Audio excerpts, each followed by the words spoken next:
Welcome to A Year of War and Peace. I'm your host, Brian E. Denton. A Year of War and Peace is a daily, year-long, chapter-by-chapter reading of and meditation on Leo Tolstoy's epic novel, War and Peace.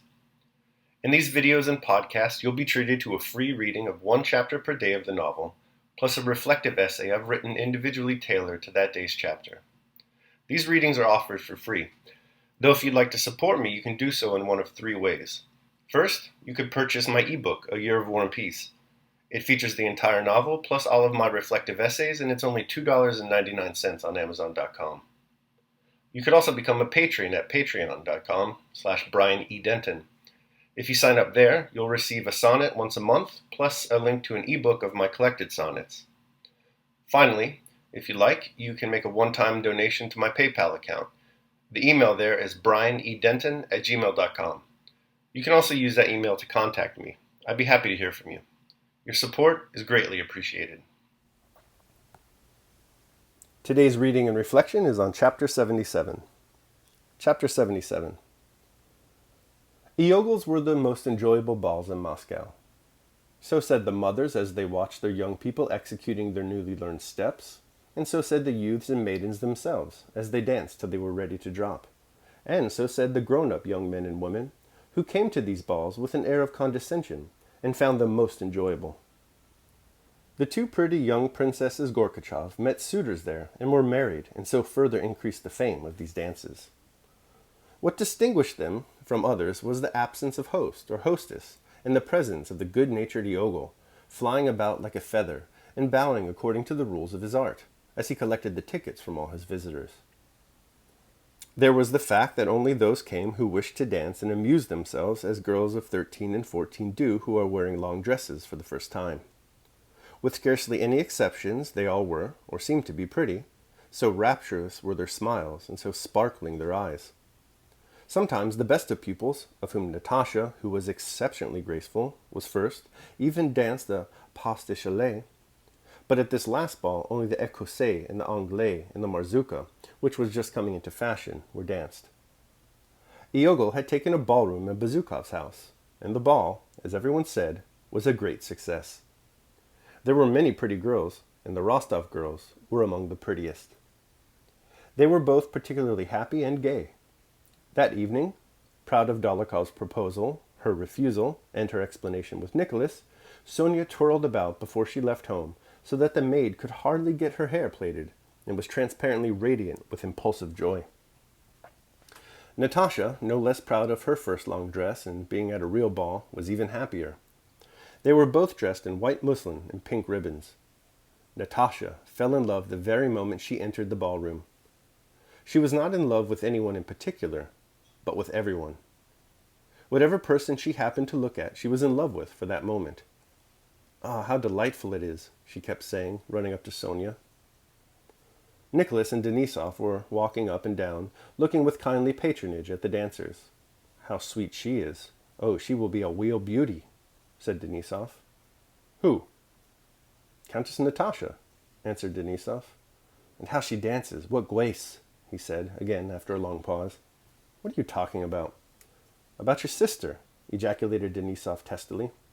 Rostov smiled. "My dear Count, you are one of my best pupils. You must dance," said little Iogel, coming up to Nicholas. "Look how many charming young ladies." He turned with the same request to Denisov, who was also a former pupil of his. "No, my dear fellow, I'll be a wallflower," said Denisov. "Don't you recollect what bad use I made of your lessons?" "Oh, no," said Iogel, hastening to reassure him. "You were only inattentive, but you had talent. Oh, yes, you had talent." The band struck up the newly introduced marzouka. Nicholas could not refuse Iogel, and asked Sonia to dance. Denisov sat down by the old ladies, and, leaning on his saber and beating time with his foot, told them something funny, and kept them amused, while he watched the young people dancing. Iogel with Natasha, his pride and his best pupil, were the first couple. Noiselessly, skillfully stepping with his little feet in low shoes, Iogel flew first across the hall with Natasha, who, though shy, went on carefully executing her steps. Denisov did not take his eyes off her, and beat time with his saber in a way that clearly indicated that if he was not dancing, it was because he would not, and not because he could not. In the middle of a figure, he beckoned to Rostov, who was passing. "This is not at all the thing," he said. "What sort of Polish marzuka is this? But she does dance splendidly." Knowing that Denisov had a reputation even in Poland for the masterly way in which he danced the marzuka, Nicholas ran up to Natasha. "Go and choose Denisov. He's a real dancer, a wonder," he said. When it came to Natasha's turn to choose a partner, she rose and, tripping rapidly across in her little shoes trimmed with bows, ran timidly to the corner where Denisov sat. She saw that everybody was looking at her and waiting. Nicholas saw that Denisov was refusing, though he smiled delightedly. He ran up to them. "Please, Vasily Dmitriev," Natasha was saying, "do come." "Oh no, let me off, Countess," Denisov replied. "Now then, Vaska," said Nicholas. "They coax me as if I were Vaska the cat," said Denisov jokingly. "I'll sing for you for a whole evening," said Natasha. "Oh, the fairy, she can do anything with me," said Denisov, and unhooked his saber. He came out from behind the chairs, clasped his partner's hand firmly, threw back his head, and advanced his foot, waiting for the beat. Only on horseback, and in the mazurka, was Denisov's short stature not noticeable, and he looked the fine fellow he felt himself to be. At the right beat of the music, he looked sideways at his partner with a merry and triumphant air, suddenly stamped with one foot, bounded from the floor like a ball, and flew round the room, taking his partner with him. He glided silently on one foot half across the room, and seemed not to notice the chairs, was dashing straight at them, when suddenly, clinking his spurs and spreading out his legs, he stopped short on his heels, stood so for a second, stamped on the spot, clanking his spurs, whirled rapidly around, and, striking his left heel against his right, flew round again in a circle. Natasha guessed what he meant to do, and abandoning herself to him, followed his lead, hardly knowing how.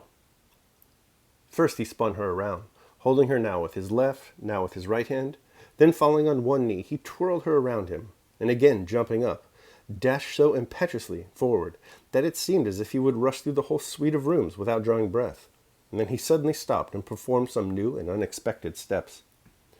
When at last, smartly whirling his partner round in front of her chair, he drew up with the click of his spurs and bowed to her, Natasha did not even make him a curtsy.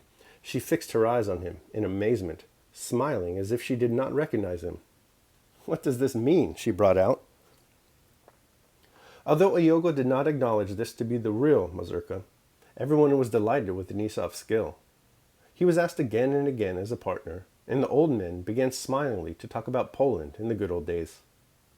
Denisov, flushed after the mazurka, and mopping himself up with his handkerchief, sat down by Natasha and did not leave her for the rest of the evening.